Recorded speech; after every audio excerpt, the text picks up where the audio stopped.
देखिए, आज की मीटिंग के अंदर बहुत सारे मुद्दों के ऊपर चर्चा हुई है और जिसमें से ख़ास बात ये है, एक तो ऑक्सीजन की कमी का मामला आया है और रेमडेसिविर को लेकर जो पेशेंट्सों को तकलीफ़ें हो रही है उसके ताल्लुक से बहुत विस्तृत चर्चा हुई है। एक सही बात है कि पिछले कुछ दिनों के अंदर पेशेंट्स को जो रेमडेसिविर इंजेक्शन के लिए दर दर भटकना पड़ रहा है, उसके बावजूद भी उन्हें कहीं पर रेमडेसिविर नहीं मिल रहा है। ये बात भी सही है कि हमारे ही पड़ोसी ज़िले के जालना के अंदर राजेश टोपे साहब जो मंत्री है, आरोग्य मंत्री है, वो अपने ज़िले के लिए 10,000 इंजेक्शन्स लेके आ जाते हैं और हमारे पास यहाँ पर कमी थी। लेकिन आज के मीटिंग के अंदर कलेक्टर साहब ने बताया है कि हमारे पास इनफ स्टॉक है, काफ़ी अच्छा स्टॉक है। और जो एक परेशानी हो रही थी कि पेशेंट को प्राइवेट हॉस्पिटल के अंदर कहाँ जाना, कहाँ से लेकर आना, ये पता नहीं चल रहा था, तो कलेक्टर साहब ने एक अच्छा डिसीजन लिया है कि आज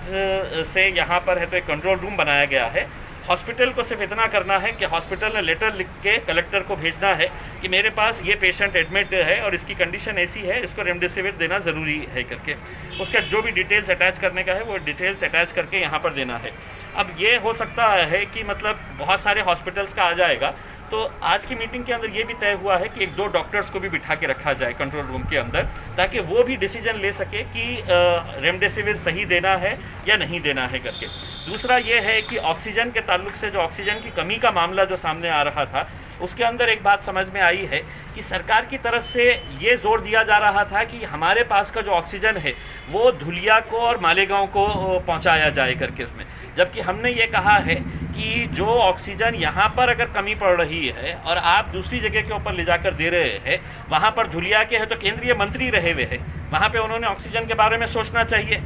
भारतीय जनता पार्टी के केंद्र में मंत्री रह चुके हैं, वो उनकी जिम्मेदारी है कि वहाँ पर हम मेहनत करो और आप कहेंगे एंड टाइम के ऊपर आके कि हमको ऑक्सीजन दो करके, तो हमारे लोग मरेंगे और आप वहाँ पे ज़िंदा रहना चाह रहे, तो हमने सबने है तो ये निर्णय लिया है कि हमारा ऑक्सीजन जो है वो यहीं पर रहेगा। अगर ज़्यादा होता है, हमारी जितनी रिक्वायरमेंट है उससे ज़्यादा अगर होता है तो हमको जिसको बांटना है, जिसको देने का है, सरकार जिसको बोलेंगी वो दिया जाएगा करके।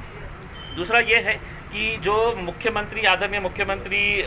साहब ने जो फैसला लिए है कि हम गरीबों को ऐसा इतना पैसा देंगे, अनाज इतना दिया जाएगा, उसके ताल्लुक से अभी कोई नोटिफिकेशन नहीं आया है। वो जैसा ही नोटिफिकेशन आएगा उसके ताल्लुक से एक सेपरेट मीटिंग करके ज़्यादा से ज़्यादा गरीब लोगों को उसका फ़ायदा किस तरह से पहुँचाया जा सकता है उसके बारे में फैसला लेंगे।